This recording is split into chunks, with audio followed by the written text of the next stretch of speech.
Investments in securities market are subject to market risks. Read all the related documents carefully before investing. வணக்கம் traders. இன்றைக்கான market வந்து எல்லாத்துக்கும் ஒரு disappointment மார்க்கெட்டாக இருந்திருக்கும். ஓகேங்களா, காலையிலேருந்தே அடிச்சு தள்ளிட்டாங்க. ஸோ இதில் இன்றைக்கி நம்ம என்ன பண்ணோம், ஸோ நம்ம சொல்லியிருந்த மாதிரி மார்க்கெட் நகர்ந்துச்சு அப்படின்னு கேட்டிங்கன்னா வந்து ஆக்சுவலாக நம்ம எக்ஸ்பெக்ட் பண்ணது வந்து பார்த்திங்கன்னா இந்த ஜோனை வந்து cap down or cap up பண்ணி ஏதோ ஒரு பிரேக் அவுட் நடக்கும், அதுக்கப்புறம் ஏதோ ஒரு சைட் டைரக்ஷன் எடுக்கும்னு சொல்லியிருந்தோம். நான் எக்ஸ்பெக்ட் பண்ணது வந்து மேலே தான் போகும்னு எக்ஸ்பெக்ட் பண்ணியிருந்தேன். ஓகேங்களா, பட் ஆனால் வந்து பார்த்திங்கன்னா எனக்கு மேலே போகல, தலையை வந்து பார்த்திங்கன்னா கீழே வந்துட்டான். ஓகேங்களா, ஸோ அது மட்டும் இல்லாமல் நமக்கு வந்து பார்த்திங்கன்னா ஆர்எஸ்ஐலேயும் ஆல்ரெடி ஓவர் பாட் காமிச்சிருந்தது. ஸோ அதனால் வந்து நம்ம மார்க்கெட்ஸ் ஃபர்தராக கீழே வந்துச்சு. கீழே வந்துட்டு கரெக்டாக வந்து பார்த்திங்கன்னா current week low and current month low இருந்துச்சு. நமக்கு அந்த லோ வந்து பார்த்திங்கன்னா டச் பண்ணியிருக்க வேண்டிய காலையிலேயே அப்படியே அங்கேருந்து அப்படியே சப்போர்ட் எடுத்துகிட்டு முன்னாடி போயிட்டான். ஓகேங்களா, அதுக்கப்புறம் மேலே போயிட்டு ப்ரீவியஸ் டேவோட லோவை டச் பண்ணி அங்கே பிரேக் பண்ண முடியாமல் கீழே வந்து இந்த கரண்ட் வீக் லோ ஓகேங்களா அதை வந்து ஸ்வீப் பண்ணான். ஸோ ஸ்வீப் பண்ணோன்னே இந்த இடத்துல ஒரு பை என்ட்ரி எடுத்திருந்தேன். பட் அங்கேருந்து மார்க்கெட் வந்து கிட்டத்தட்ட வந்து பார்த்திங்கன்னா ஒரு 80 பாயிண்ட் பக்கமாக மூவ் பண்ணோம். ஓகேங்களா, அது 80 பாயிண்ட்டுங்கிறது ஒரு நல்ல இது தான். ஓகேங்களா, 80 பாயிண்ட்னா நம்ம இந்த மணியில் எடுக்கும்போது வந்து பார்த்திங்கன்னா ஒரு அசால்ட்டாக அடுத்த மணியில் எடுத்திருந்தாலே நமக்கு 50 பாயிண்ட் 40 பாயிண்ட் கிடைக்கணும். ஆனால் என்ன நடந்ததுன்னா எனக்கு எஸ்எல் மக்களே, மக்களே நிஃப்டி மேலே ஏறுறான், கால் ஆப்ஷன் கீழே இறங்குறான். என்ன ஒரு கொடுமை தெரியுங்களா, உங்களுக்கு இப்போ காட்டுறேன் பாருங்கள். ஸோ நான் வந்து பார்த்திங்கன்னா இந்த டபுள் டாப்பெல்லாம் பார்த்துட்டு கீழே வந்து இதை க்ளோஸ் பண்ணலை, ஏன்னா இந்த லைனை பிரேக் பண்ணி க்ளோஸ் பண்ணி தான் சொல்லலாம். க்ளோஸ் பண்ணல, கிட்டத்தட்ட 85 பாயிண்ட் பக்கமாக மேலே ஏறிட்டான். ஓகேங்களா, ஸோ அங்கேருந்து கீழே விழுந்திருக்கானா. ஸோ இப்போ பாருங்கள், நான் உங்களுக்கு காட்டுறேன். ஓகேங்களா, ஸோ இங்கே பாருங்கள், நான் எடுத்திருக்கேன் 172.5 தான் நான் என்ட்ரி எடுத்தேன். இந்த கேண்டில் கரெக்டாக அந்த ஹேமர் கேண்டிலுக்கு அடுத்து ஹையை பிரேக் பண்ணி உடச்சோன்னே அங்கேருந்து என்ட்ரி எடுத்து ரீடெஸ்ட்டில் வந்து பார்த்திங்கன்னா போட்டிருந்தேன். ஓகேங்களா, ஸோ எனக்கு இங்கேருந்து பார்த்திங்கன்னா அவன் எவ்வளோ பாயிண்ட் போயிருப்பானா, கிட்டத்தட்ட வந்து பார்த்திங்கன்னா ஒரு ஆல்மோஸ்ட் ஒரு 70 பாயிண்ட்ஸ் நியர் போயிட்டான். ஓகேங்களா, ஸோ 70 பாயிண்ட்ஸ் போயிருந்தா நான் இந்த மணியில் 2வது ஸ்டெப்பில் எடுத்திருந்தேன். ஓகேங்களா, அது அடுத்த மணியும் கிடையாது, கிட்டத்தட்ட பார்த்திங்கன்னா அடுத்த மணி தான் பார்த்திங்கன்னா 750 ஸ்ட்ரைக் எடுத்திருந்தேன். ஓகேங்களா, ஸோ அவன் என்ன பண்ணி வச்சுருக்கான்னு பாருங்கள். ஸோ மேலே போயிட்டு இவன் 2 கேண்டில் க்ரீன் போட்டால் அவன் 3 கேண்டில் க்ரீன் போடுறான் மக்களே. அதை விட கொடுமை என்னென்னா, இங்கே நிஃப்டி வந்து பார்த்திங்கன்னா ஒரு இடத்துல பெரிய க்ரீன் கேண்டில் போட்டிருப்பான், ஆனால் இவன் ரெட் கேண்டில் போட்டிருப்பான் தெரியுங்களா. வெறித்தனமாக இருக்கும் எனக்கு. அப்படியே பார்த்து அப்படியே இருங்க காட்டுறத. ஸோ எங்கடா அது, ஓகே இதுவா, இதில் இந்த கேண்டில். ஓகேங்களா, ஸோ 3 மணிக்கு ஃபார்ம் ஆன கேண்டில் க்ரீன் கேண்டில் வந்து பார்த்திங்கன்னா பெருசு. அந்த 3 மணிக்கு ஃபார்ம் ஆன கேண்டில் இந்த மணியில் இருக்கான். ஓகேங்களா, அப்போ வந்து பார்த்திங்கன்னா இவன் தலைவன் வந்து இந்த மணியில் 2வது ஸ்டெப்பில் இருக்கான். அவன் எவ்வளோ ஏறி இருக்கணும், ஆனால் வந்து ரெட் கேண்டில் போட்டான் எனக்கு. பாருங்கள், இதில் வந்து 25 பாயிண்ட் மூவ்மெண்ட் கொடுத்துருக்கான். இவன் ரெட்டில் எத்தனை பாயிண்ட் கொடுத்துருக்கான்னு பாருங்கள். மொத்த ரேஞ்சே வந்து 8 பாயிண்ட் தான். ஓகேங்களா, தெரியுதுங்களா. ஸோ அந்தளவுக்கு கொடுமை பண்ணிட்டாங்க. இன்றைக்கி கால் ஆப்ஷன் ப்ரீமியத்தை கரைச்சிட்டாங்க. இன்றைக்கி எக்ஸ்பைரி டேவா இல்லை எக்ஸ்பைரி டே முடிஞ்சு வர ஃப்ரெஷ் கான்ட்ராக்ட் டேவான்னு எனக்கே கன்ஃபியூஸ் ஆகிடுச்சு. சரி ரைட்டு, இன்றைக்கி எஸ்எல் வாங்கிட்டோம்னே இருந்தேன். கடைசியில் வந்து பார்த்திங்கன்னா முடிச்சிருவாங்க மண்டே. ஓகேங்களா, எப்படி இருந்தாலும் கேப் டவுன் தான் பண்ணுவானுங்க. காரணம் என்னென்னா மார்க்கெட் க்ளோஸ் ஆகிருக்க லட்சணம் அப்படி. ஓகேங்களா, 800 பிரேக் பண்ணி நீ க்ளோஸ் பண்ணிட்டேன். அந்த வீக்லி கேண்டில் க்ளோஸ் வச்சுருக்கான் மக்களே, சும்மா இல்லை, வீக்லி கேண்டில் க்ளோஸ் வச்சுருக்கான். நல்லா புரிஞ்சுக்கோங்க. அடுத்து வந்து இந்த இடத்துல ஒரு ஆர்டர் பிளாக் இருக்குது, அதை மிட்டிகேட் பண்ணிட்டு மேலே ஏறுமானா தெரில, பட் பார்ப்போம். ஒரு வேளை இதை ஃபேக் அவுட்டாக மாற்றுறதுக்கு ஸ்வீப் பண்ணி மேலே ஏற்றி இந்த கேண்டில் ஹென்கல் பண்ணி நெக்ஸ்ட் வீக்கில் மேலே க்ளோஸ் வச்சா மட்டும்தான். அதுக்கு இந்த வீக்கோட ஹையை வந்து க்ளோஸ் பண்ணணும் மேலே. ஓகேங்களா, நெக்ஸ்ட் வீக் கேண்டில் வந்து அந்த வீக்கோட ஹைக்கு மேலே ஹை செட் பண்ணியிருக்கான் பார்த்தீங்களா, அதுக்கு மேலே க்ளோஸ் பண்ணால் மட்டும்தான் மேலே, இல்லாட்டி get ready to the fall அப்படி தான். ஓகேங்களா, ஸோ நெக்ஸ்ட் வீக் நான் எதிர்பார்க்குறேன், இல்லாட்டி 2 வீக்கில் அது க்ளோஸ் பண்ணணும். அதாவது என்கல்ஃப்னா சிங்கிள் கேண்டில் என்கல்ஃப் பண்ணணும், இல்லை டபுள் கேண்டில் என்கல்ஃப் பண்ணணும், ஏதோ ஒன்று நடக்கணும். ஓகேங்களா, ஸோ இதுதான் வந்து நிஃப்டி 50ல் நடந்திருக்கக்கூடிய விஷயம்.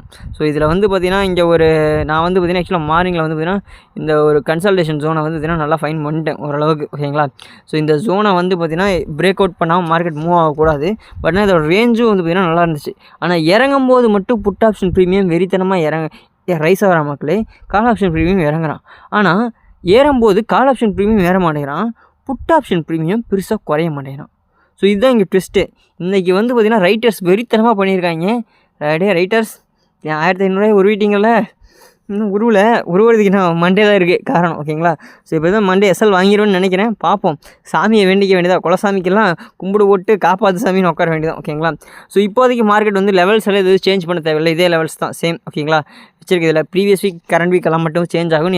நீங்கள் அதை பார்த்து மார்க் பண்ணிக்கோங்க, ஏன்னா அது உங்களுக்கே தெரியும் என்ன பண்ணணுன்ட்டு. ஓகேங்களா, ஸோ கரண்ட் வீக்கோட ஹைஸ் அண்ட் லோஸ் 50%, ப்ரீவியஸ் வீக்கோட ஹைஸ் அண்ட் லோஸ் 50%, அடுத்து ப்ரீவியஸ் டேவோட ஹைஸ் அண்ட் லோஸ் 50%.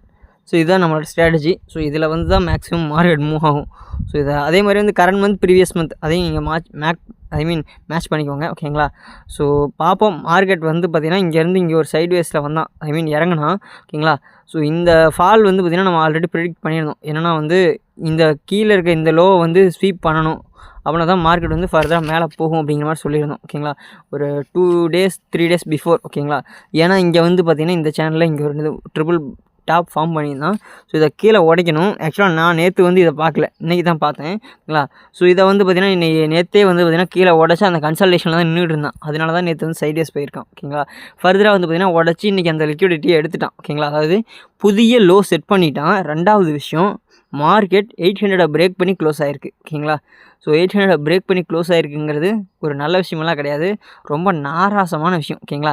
ஸோ இப்போதைக்கு வந்து பார்த்திங்கன்னா மார்க்கெட் இங்கே வந்து சப்போர்ட் எடுத்துணும், மறுபடியும் இப்படி வந்து மேலே ஏறணும். ஓகேங்களா? ஸோ இப்படி ஏறுச்சுன்னா நமக்கு ஃபர்தரான ஒரு அப் ட்ரெண்ட் இருக்கும். ஓகேங்களா? அதுவும் வந்து 823,000க்கு மேலே கன்ஃபார்ம் க்ளோஸ் வச்சே ஆகணும். ஓகேங்களா? அதுவும் இன்றைக்கி வந்து பார்த்திங்கன்னா 820 15 இந்த ரேஞ்சுக்குள்ளே போனாலே அடின்னு அடிக்கிறாங்க. ஸோ அந்தளவுக்கு செல்லர்ஸ் டாமினேட் பண்ணாங்க. ஓகேங்களா? ஸோ இப்போ நம்ம அடுத்து பார்க்க போகிறது வந்துன்னா பேங்க் நிஃப்டி. ஓகேங்களா? பேங்க் நிஃப்டி பார்த்துக்கலாம். ஸோ நிஃப்டியோட லெவல்ஸ் வந்து எந்த ஒரு மாற்றமும் கிடையாது, சேம் லெவல்ஸ் தான். நீங்கள் வந்து இதை மார்க் பண்ணிக்கோங்க. இப்போ நம்ம பேங்க் நிஃப்டி பார்த்துருவோம். ஓகேங்களா? ஸோ பேங்க் நிஃப்டி பொறுத்த வரைக்கும் நான் ட்ரேட் எடுத்துனா இல்லை. ஸோ நம்ம ஆல்ரெடி சொல்லியிருந்தோம் பேங்க் நிஃப்டி வந்து கீழே விழுறதுக்கான வாய்ப்புகள் தான் அதிகமாக இருக்குது அப்படின்னு சொல்லிட்டு. ஏன்னா கீழே வந்து பார்த்திங்கன்னா ஒரு அன்ஃபில்டு கேப் இருந்துச்சு. ஓகேங்களா? ஸோ அதை வந்து சொல்லியிருந்தோம், நேற்றே வந்து சொல்லியிருந்தோம். ஸோ இப்போ வந்து பார்த்திங்கன்னா நமக்கு பேங்க் நிஃப்டியில் 5 minute டைம் ஃப்ரேம் எடுத்துக்கிறேன். ஓகேங்களா? ஸோ இதில் வந்து பார்த்திங்கன்னா கீழே ஒரு கன்சல்டேஷன் நடந்திருக்கு. ஸோ இங்கே பாருங்கள், இந்த சேனலில் வந்து பார்த்திங்கன்னா நம்ம வரைஞ்சி காமிச்ச அந்த சேனலில் வந்து பார்த்திங்கன்னா இன்றைக்கி பிரேக் அவுட் பண்ணிட்டான். ஓகேங்களா? பிரேக் அவுட் பண்ணிட்டு தான் ரீடெஸ்ட் பண்ணியிருக்கான். ஓகேங்களா? ஸோ இருங்க பார்ப்போம். ஓகே டச்சுக்கு. ஸோ இதுதான் கரெக்டான லெவலாக இருக்கும்னு நினைக்கிறேன். Yes absolutely S. நேற்று எல்லாருமே வந்து இந்த நேரத்தை தான் பிரேக் அவுட் பண்ணியிருக்காங்க. ஓகேங்களா? நிஃப்டியும் பேங்க் நிஃப்டி ரெண்டுமே சேம் மூவ்மெண்ட் தான் கொடுத்துருக்காங்க. ஸோ இதில் 3 டாப் ஃபார்ம் பண்ணிட்டு கீழே பிரேக் அவுட் பண்ணி அதை வந்து பார்த்தீங்கன்னா ரீடெஸ்ட் பண்ணிட்டு என்ட்ரு ஆகிட்டான். ஓகேங்களா? கீழே வந்துட்டான். நமக்கு எது வரைக்கும் வரணும்னா 48,500 வரைக்கும் வரணும். அதை பிரேக் அவுட் பண்ணோன்னா கீழே எது வரைக்கும் போனோன்னா கீழே ஒரு கேப் இருந்துச்சு. ஓகேங்களா? ஸோ இந்த கேப் இருங்க பாக்ஸ் போட்டுக்கிறேன். ஓகேங்களா? ஸோ இந்த ஒரு கேப் தான். ஓகேங்களா? ஸோ இந்த கேப் வந்து பார்த்திங்கன்னா 48,150 to 48,350. ஸோ அந்த ஒரு ரேஞ்சில் வந்து 450 இந்த ஒரு ரேஞ்சில் வந்துன்னா ஒரு கேப் இருக்குது. இந்த கேப்பை வந்து ஃபில் பண்ணணும். இதை ஃபில் பண்ணிட்டு தான் மார்க்கெட் ஃபர்தராக மூவ் ஆகும் நான் எதிர்பார்க்குறேன். பார்ப்போம் என்ன நடக்குது அப்படின்ட்டு. ஓகேங்களா? ஸோ அது மட்டும் இல்லாமல் பேங்க் நிஃப்டி ஆஸ் யூஷுவல் இன்றைக்கி எப்படி நிஃப்டி ஒரு கன்சல்டேஷன் ஜோனுக்குள்ளே போனோன்னா அதே மாதிரி கிட்டத்தட்ட பேங்க் நிஃப்டியும் வந்து பார்த்திங்கன்னா ஒரு கன்சல்டேஷன் ஜோனுக்குள்ளே போயிட்டான். ஓகேங்களா? ஸோ அவனும் அந்த லெவலை விட்டு உடைக்கல. ஸோ ஆஃப்டர் ஒரு 15 days 20 daysக்கு அப்புறம் நிஃப்டி அண்ட் பேங்க் நிஃப்டி கன்சால்டேஷனுக்குள்ளே போயிட்டுருக்காங்க. ஓகேங்களா? ஸோ இது வந்து பார்த்திங்கன்னா கடைசி ஒரு 2 வாரமாக வந்து பார்த்திங்கன்னா கன்சால்டேஷனே பெருசாக இருக்காது, வெறும் மூவ்மெண்ட் மட்டும்தான் இருக்கும். ஓகேங்களா? ஸோ மேக்ஸிமம் வந்து பார்த்திங்கன்னா ஒரு 1 hour தான் கன்சால்டேஷன் இருக்கும். ஓகேங்களா? ஸோ ஆனால் இப்போ வந்து பார்த்திங்கன்னா மிகப்பெரிய ரேஞ்சுக்குள்ளே வந்து பார்த்திங்கன்னா கன்சல்டேட் பண்ணிகிட்டு இருக்காங்க. இது வந்து பேக் டு ஃபார்ம். ஓகேங்களா? நிஃப்டி வந்து முதல்ல வந்து பார்த்திங்கன்னா இப்படி தான் இருந்துச்சு. ஓகேங்களா? ஸோ அந்த ஒரு நிலைமைக்கு திரும்ப வந்துக்கிட்டு இருக்க மாதிரி எனக்கு ஒரு ஃபீல் ஆகுது. ஸோ நீங்கள் என்ன ஃபீல் பண்ணுறீங்கன்னு மறக்காமல் கமெண்ட் பண்ணுங்கள். ஓகேங்களா? ஸோ உங்களுக்கு வேறு ஏதாச்சும் டவுட்ஸ் இருந்ததுன்னா மறக்காமல் கமெண்ட் பண்ணுங்கள். ஸோ இப்போதைக்கு பேங்க் நிஃப்டியை பொறுத்த வரைக்கும் இந்த ஹையை உடச்சா ஃபர்தராக மேலே போகலாம், கீழே உடச்சதுன்னா கீழே வரலாம். ஆனால் மேலே உடச்சதுன்னா அது மேக்ஸிமம் ஃபேக் அவுட்டாக இருக்கிறதுக்கான வாய்ப்புகள் ரொம்ப அதிகமாக இருக்குது. உஷார் ஐயா உஷார். ஓகேங்களா? ஸோ அவ்வளோதான். ஸோ எனக்கு தெரிஞ்ச இந்த கேப்பை ஃபில் பண்ணியே ஆகணும். பார்ப்போம் என்ன நடக்குதுன்ட்டு. ஓகேங்களா? ஸோ நம்ம நெஃப்டிலையும் ஒரு கேப் கொடுத்துருந்தோம், அதை ஃபில் பண்ணிட்டு தான் கீழே விழுந்தான். அடுத்து வந்து பார்த்திங்கன்னா நம்ம ட்ரெண்ட் லைன் படியும் போட்டிருந்தோம். நெஃப்டி வந்து 650 வரைக்குமே எனக்கு வந்து பார்த்திங்கன்னா ஃபேக் அவுட் ஜோன் மாதிரி தான் இருக்குதுன்னு நான் சொல்லியிருந்தேன். ஸோ பார்ப்போம் என்ன பண்ணுறானுங்கன்ட்டு. ஓகேங்களா? ஸோ ஏன்னா அந்தளவுக்கு ஸ்டாப் லாஸை கலெக்ட் பண்ணணும். நமக்கு வந்து பார்த்திங்கன்னா 700 பிரேக் பண்ணி க்ளோஸ் வச்சுட்டானா ஃபர்தராக வந்து பார்த்திங்கன்னா நம்ம டவுன் ட்ரெண்ட் வேலையை எதிர்பார்த்துக்கலாம். என்னை பொறுத்த வரைக்கும் இன்றைக்கி செட் பண்ண லோவாக உடச்சி க்ளோஸ் வச்சுட்டான்னா சோலி முடிஞ்சு போச்சு. ஓகேங்களா? ஸோ ஓகே மக்களே, தேங்க்ஸ் ஃபார் வாட்சிங். இன்னொரு நல்ல வீடியோவில் சந்திப்போம்.